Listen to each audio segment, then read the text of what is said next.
I am Daniel Lucas, And this is Mick, the Doctor of Digital. and welcome to Music 101.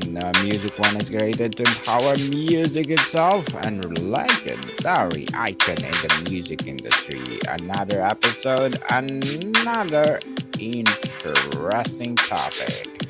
The Genius of Lalo Schifrin. A tribute to the master behind the Mission Impossible theme. Yes, this is another great loss in the music world, but to introduce Lalo Schifrin, we can note his musical significance. Once Take Five by the Dave Brubeck Quartet with its 5/4 rhythm exploded, and we heard it again.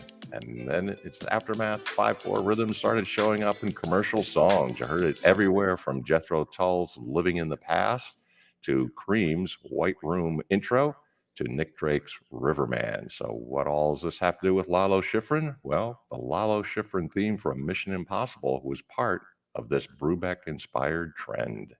So, we're paying tribute to a true legend, Argentine composer Lalo Schifrin, and his most famous composition.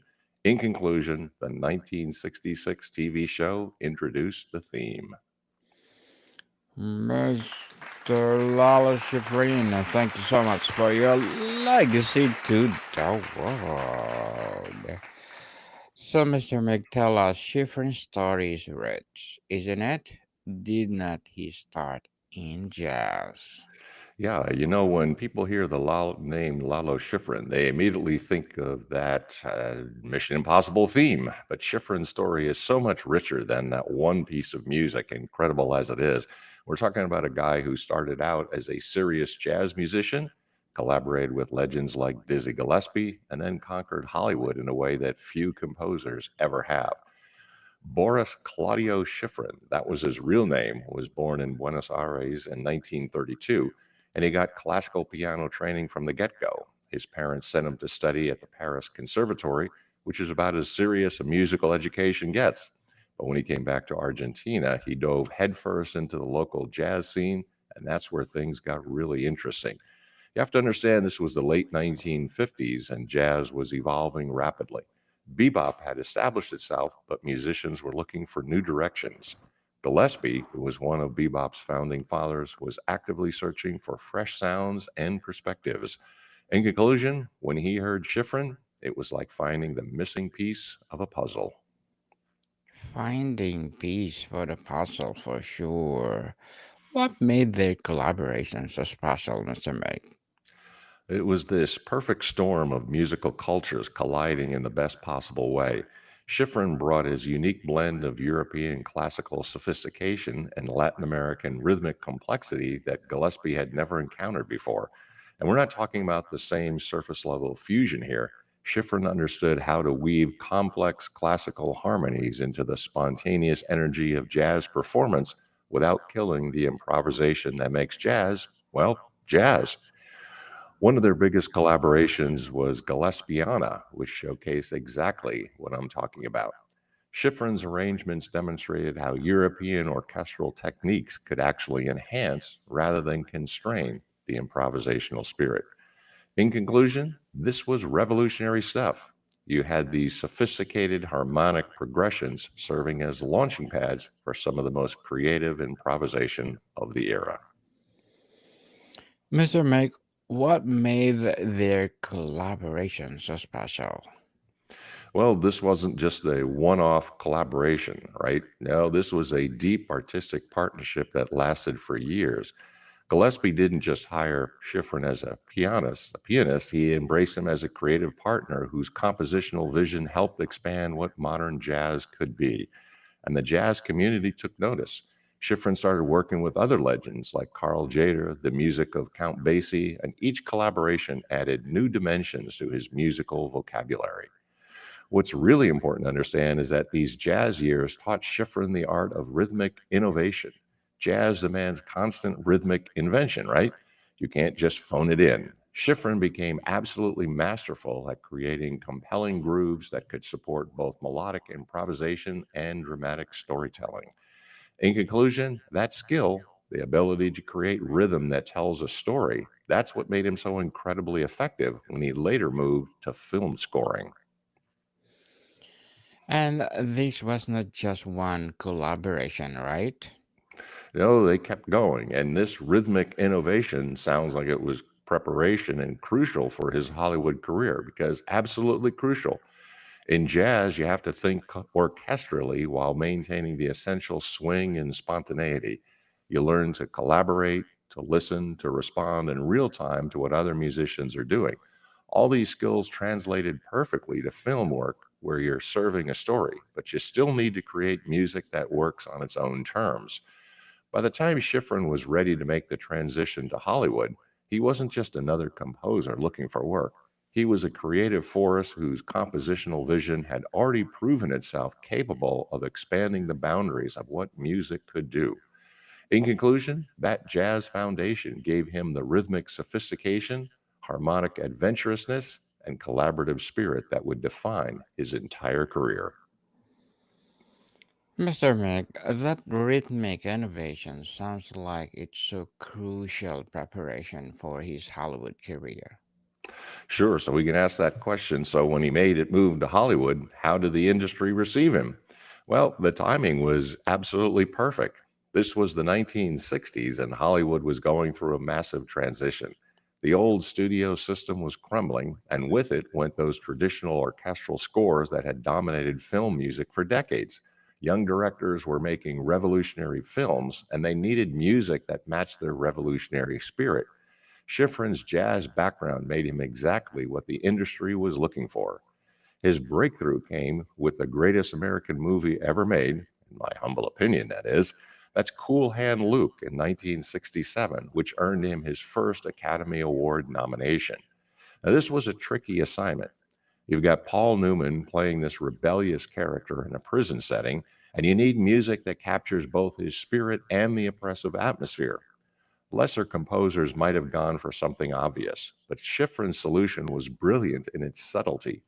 He created a score that used unconventional instruments and jazz harmonies to suggest the psychological tension beneath the surface of the story. The music never overwhelmed the drama. Instead, it provided this emotional undercurrent that enhanced every single scene. In conclusion, this was sophisticated filmmaking, and it announced that a major new talent had arrived in Hollywood. A new talent for sure. So when he made that move to Hollywood, how did the industry receive him, Mr. Meg? Well, his success opened up a lot of doors for him. That's what we could say, because, oh man, the floodgates opened. Bullet came next, and that score demonstrated something really important about Schifrin's approach to action music. You know that famous car chase scene in Bullet, which is the most famous scene from that movie? Hmm. Schifrin had to create music that could accelerate heart rates while maintaining musical coherence. That's incredibly difficult to do, but he nailed it. That score became a template for how action music should work. Then he showed his versatility with the Amityville horror, completely different genre, completely different approach. Instead of relying on cheap jump scares with sudden loud chords, Schifrin built tension through subtle harmonic progressions in these unsettling rhythmic patterns that kept viewers on edge throughout the entire film. It was psychological horror through music. And let's not forget the Dirty Harry franchise. Those themes were as tough and uncompromising as Clint Eastwood's character. Angular melodies, driving rhythms that perfectly captured that urban grid of 1970s San Francisco. In conclusion, these weren't just background scores, they were musical characters in their own right. And that success opened up a lot of doors for him, right, Mr. Meg? Yes, indeed. So we can ask the question, what was the industry's recognition? Well, it was incredible. Six Academy Award nominations and four Emmy nominations. And these weren't just popularity contests. These nominations came for scores that genuinely pushed the boundaries of what film music could accomplish. Each nomination represented a different facet of Schifrin's genius, his ability to find the perfect musical solution for every dramatic challenge. What really set him apart from his contemporaries was his refusal to repeat himself. A lot of composers find a successful formula and just keep using it, but not Schifrin. Each score was a fresh approach, whether that mean incorporating electronic instruments, unusual percussion, or completely unconventional orchestral combinations. His jazz background had taught him that improvisation and adaptability were essential, and he brought that same flexibility to his film work. In conclusion, Schifrin's Hollywood achievements weren't just personal triumphs. They helped define a completely new era of film music that combined classical orchestral tradition with contemporary musical language, and he showed the industry what was possible. What is the Mission Impossible? What was the industry recognition, Mr. Mac, for him? Well, when we get to talk about the Mission Impossible theme, this isn't just another TV theme song, it's become a genuine cultural phenomenon. We're talking about one of the most remarkable success stories in the history of instrumental music. The theme, created in 1966 for the TV series, has done something almost impossible for instrumental music to achieve. It's remained instantly recognizable and culturally relevant for nearly 60 years. Think about that for a second. Most TV themes are forgotten within a decade, but this one has transcended its original medium to become a genuine piece of American popular culture. The cultural impact goes way beyond the show or the movies. This theme has been quoted, parodied, and referenced in everything from comedy sketches to commercials to other films. The mere sound of that distinctive 5/4 rhythm can instantly signal danger, excitement, and impossible missions in our collective cultural consciousness. In conclusion, it's become musical shorthand for spy thriller. Spy thriller, yes. Now we have talked about the Mission Impossible theme, Mr. Mac. This is not just another TV theme song to become a genuine cultural phenomenon, hasn't it? Yes, and all this happened despite breaking all the conventional rules of popular music. The 5/4 time signature should have made it unsuitable for radio play, too complex for casual listening. When it was released as a single, it peaked at number 41, respectable but nothing spectacular. But chart positions don't tell the real story here. The true success of this theme can't be measured in sales, it has to be measured in cultural staying power. And here's the thing that really proves its enduring power. When they rebooted Mission Impossible as a franchise in 1966, Tom Cruise insisted that Schifrin's music be central to the new version. At the premiere, Cruise actually sought out the 93-year-old composer. In conclusion, Schifrin later recalled, "When Tom Cruise saw me, he hugged me twice. He said he grew up with the television series, and the music was one of the biggest elements that convinced him to get involved in the music movie project." Mm, that's why he became popular. Popular indeed. And this is happened despite breaking all the conventional rules of popular music, right?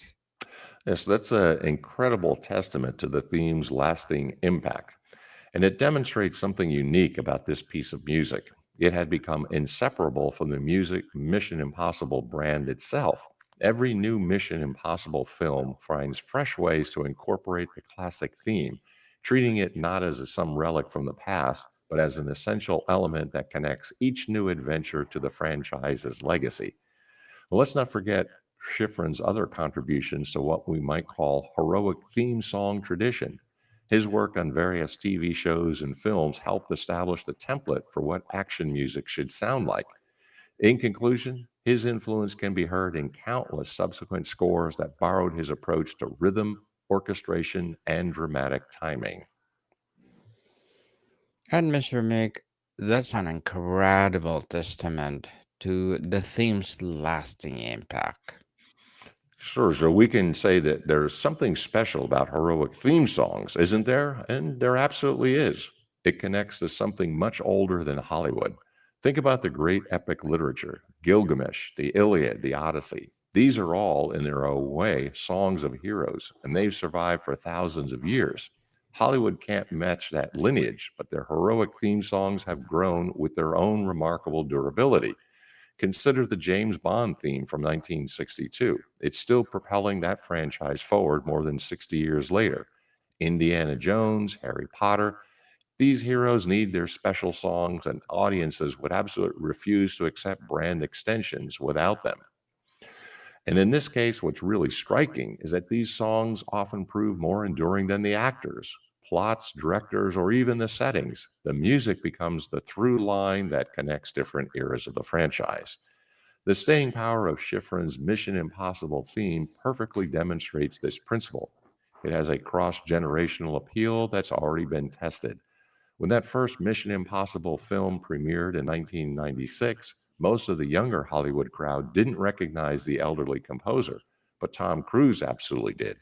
That music had been woven so deeply into popular culture that it convinced a major star to not just act in, but produce an entire film franchise.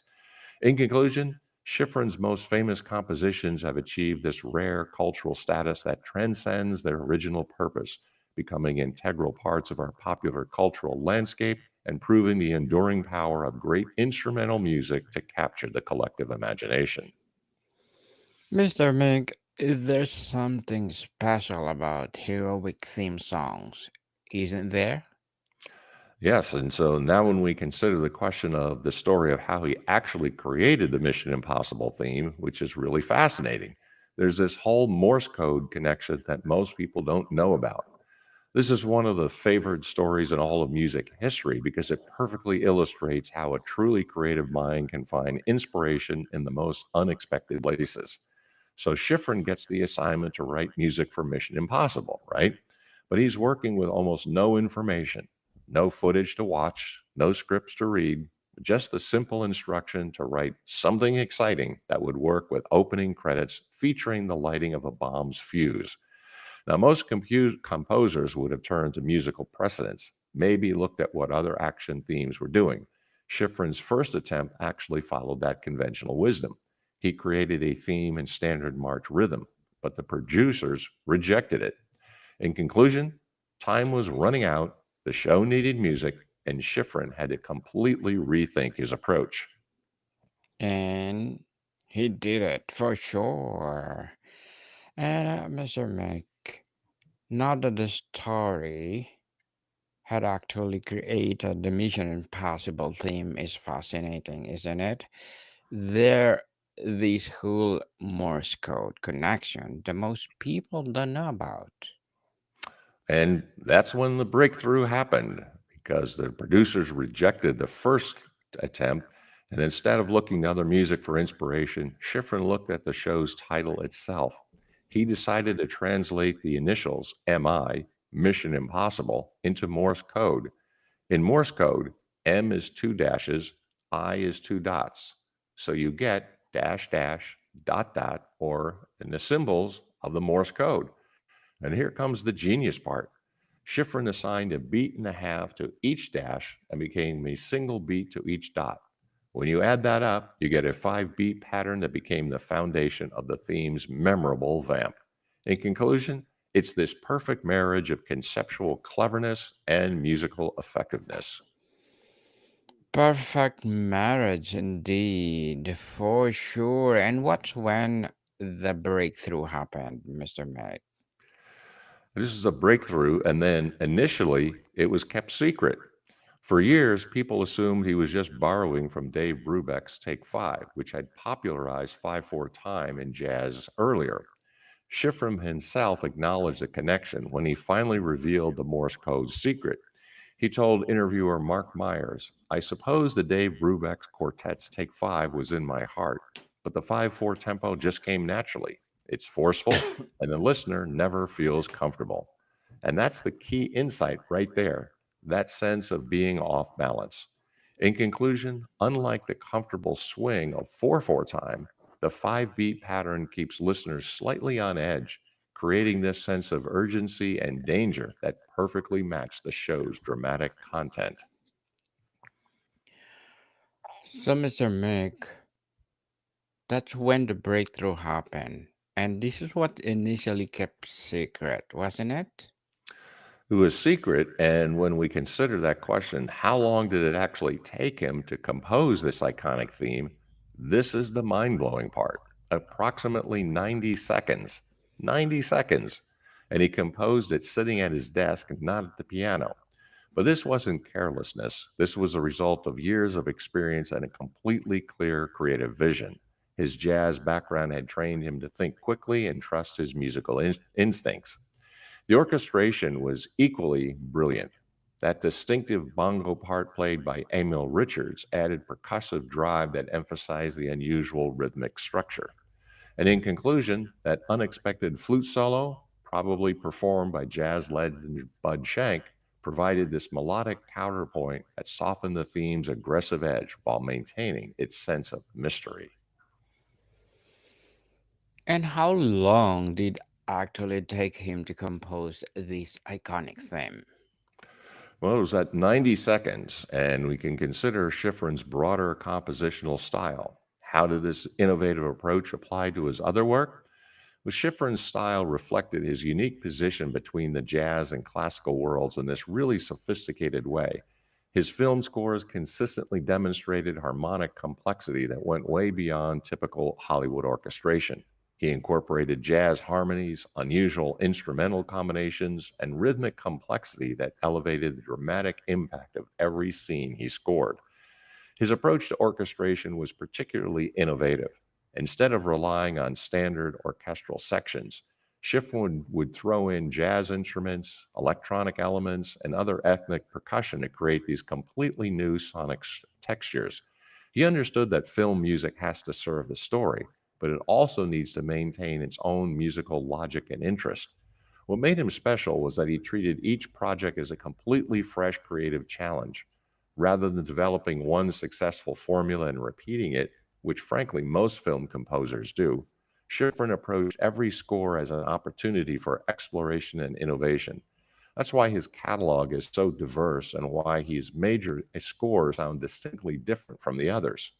In conclusion, Schifrin's compositional innovations, exemplified perfectly by that Morse code genius of the Mission Impossible theme, show us how creative genius can transform simple constraints into artistic breakthroughs, establishing completely new paradigms for how music can serve dramatic purposes while maintaining genuine artistic merit. Genuine artistic, well, for sure, he is. What about Schifrin broader compositional style? How did this innovative approach apply to his other work? Oh, we can talk about the man himself and what do we know about Schifrin's personality and how he worked with other people. The stories that have emerged over the years paint a picture of someone whose musical genius was matched by some really wonderful personal qualities. One of my favorite anecdotes comes from Martin Landau, who played Roland Hand in the original Mission Impossible series. Landau happened to be at the studio the day Schifrin's theme was being recorded for the first time, and his reaction was immediate. I was stunned. It was so perfect. I came out humming that tune. The genuine response and spontaneous from the actor who understood the show's dramatic requirements better than anyone validated Schifrin's creative instincts in the most authentic way possible. In conclusion, it showed that the music worked exactly as intended. Indeed, for sure, Mr. Mick. And let's talk about the man himself.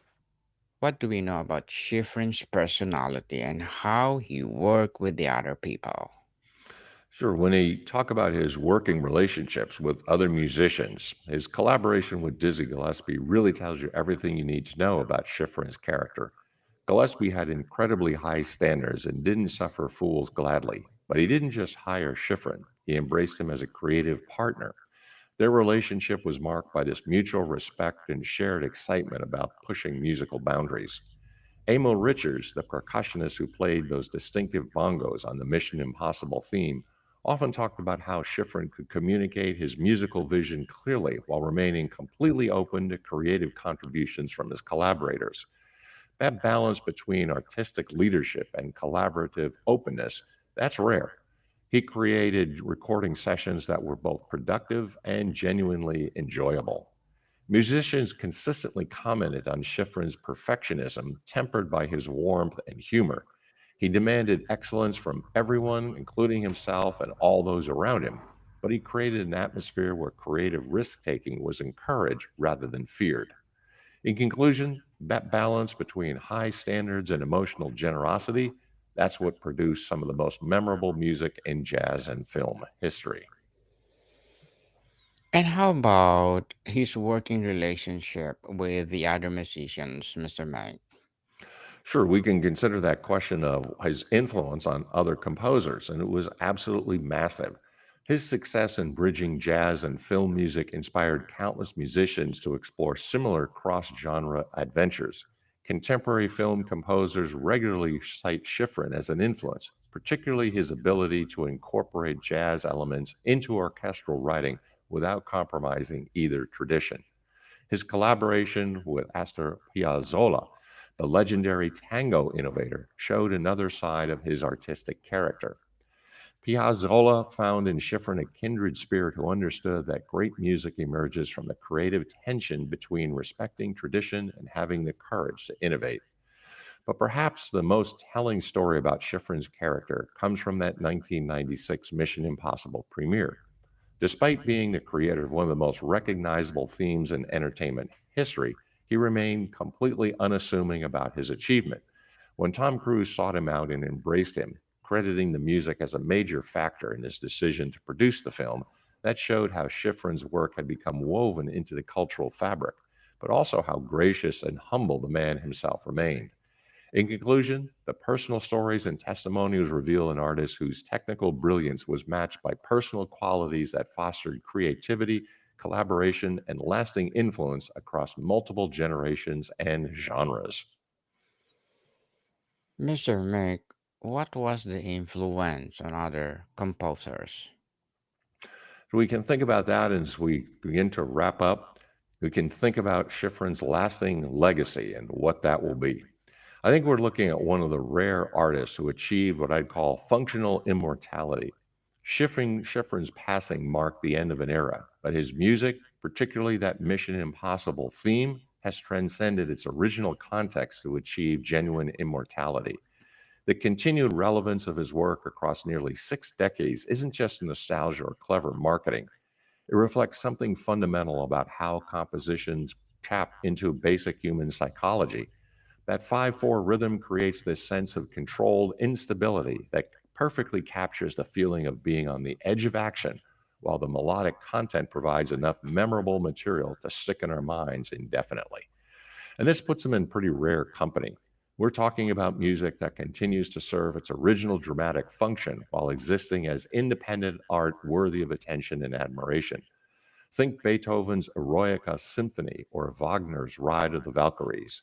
That's the league we're talking about here, and it's extraordinarily difficult to achieve.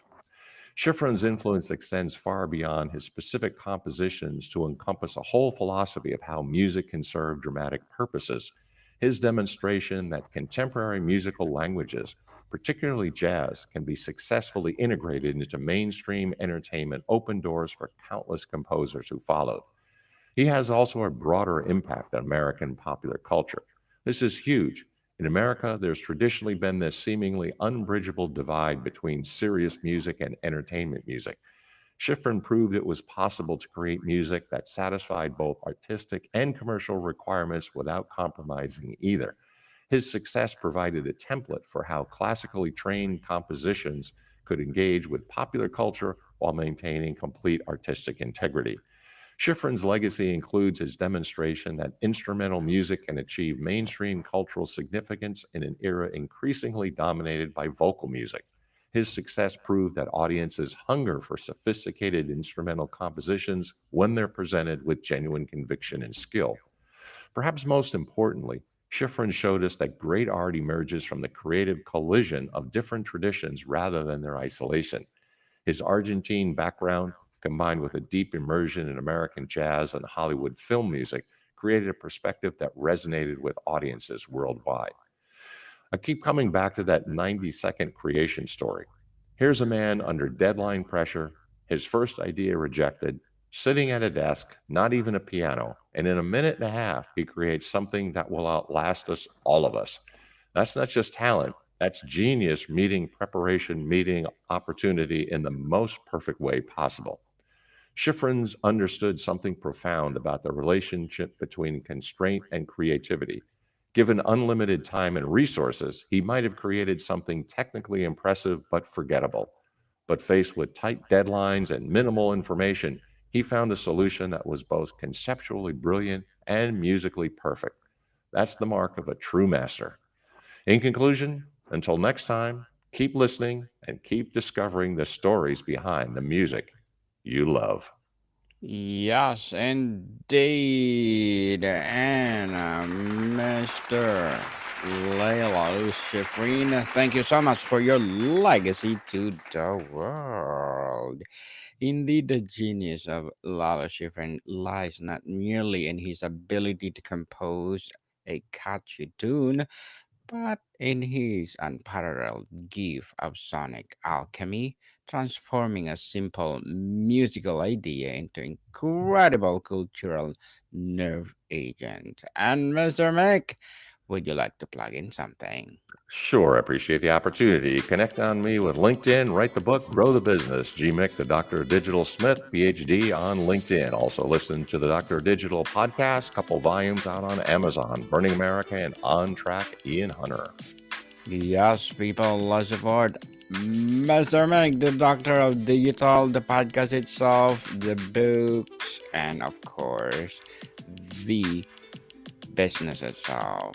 So, Mr. Mick, thank you so much for your time. You bet. Until next time, Deus Vult. Welcome, people. See you soon.